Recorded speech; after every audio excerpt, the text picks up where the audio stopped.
स्वामी प्रसाद मौर्य जी ने जिन चौपाइयों का विरोध किया है, क्या वाकई किसी अपमान के लायक है क्या? नहीं नहीं, अब देखो, स्वामी प्रसाद मौर्य ने रामचरितमानस का विरोध किया है और रामचरितमानस में बहुत सारी चौपाइयाँ हैं और उन चौपाइयों का अर्थ स्वामी प्रसाद जी ने किस उस उद्देश्य से निकाला है तो वही जानते हैं। लेकिन इतना तो तय है कि वो स्वामी प्रसाद मौर्य जब तक भारतीय जनता पार्टी में रहे तब तक तो रोज रामचरितमानस का पाठ पढ़ते थे, जय श्री राम का जाप करते थे। तो आज अचानक समाजवादी पार्टी में पहुंचते ही इनको ये बुराई क्यों दिख रही है?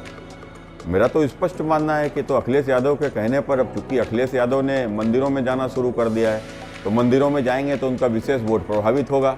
तो अपने विशेष वोट प्रभावित ना हो इसको नाते जानबूझकर स्वामी प्रसाद मौर्य से और इस प्रकार की टिप्पणी कराई है ताकि उनका वोट सदा रहे।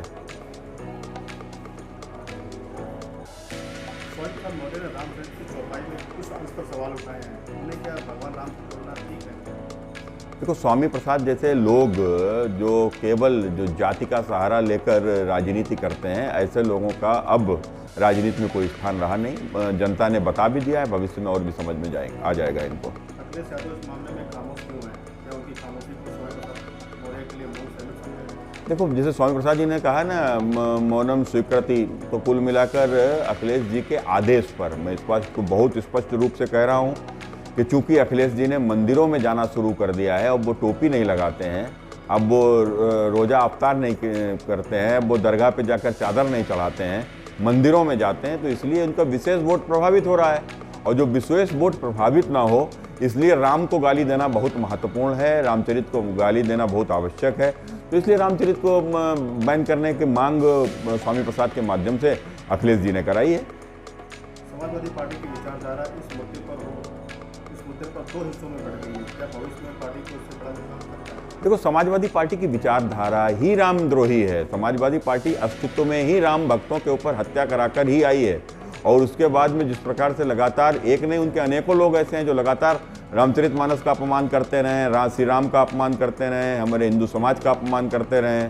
तो कुल मिलाकर ये तो वो लोग हैं जो इन्हीं के अंदर एक पार्टी का एक नेता था जो भारत माँ को डायन बोलता था। तो इस प्रकार के लोग हैं, इनका चरित्र ही ऐसा है कि वोट के खातिर ये कभी आतंकवादियों को भी छोड़ते हैं, वोट के खातिर ये आतंकवादियों को समर्थन भी करते हैं, दंगाइयों को माफ़ करते हैं। तो कुल मिलाकर इनका चरित्र है कि जब इनकी सरकार आएगी तो कांवरिया यात्राओं के ऊपर हमले होंगे, इनकी सरकार आएगी तो मंदिरों से लाउड स्पीकर उतारवाए जाएंगे।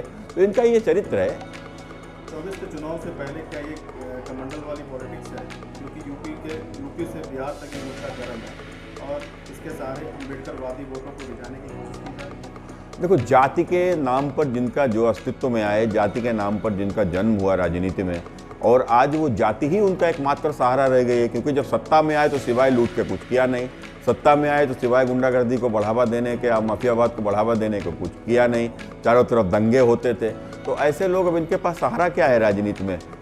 केवल जातिवाद फैलाना, संप्रदायवाद फैलाना। तो जानते हैं कि संप्रदाय विशेष उनको मिल जाएगा, जातियां कुछ तोड़ फोड़ और कर लो, सत्ता में पहुंच जाओ। तो सत्ता की राजनीति करने वाले यह लोग हैं, केवल अपने स्वार्थ के लिए, ना राष्ट्र से चिंता है ना समाज की।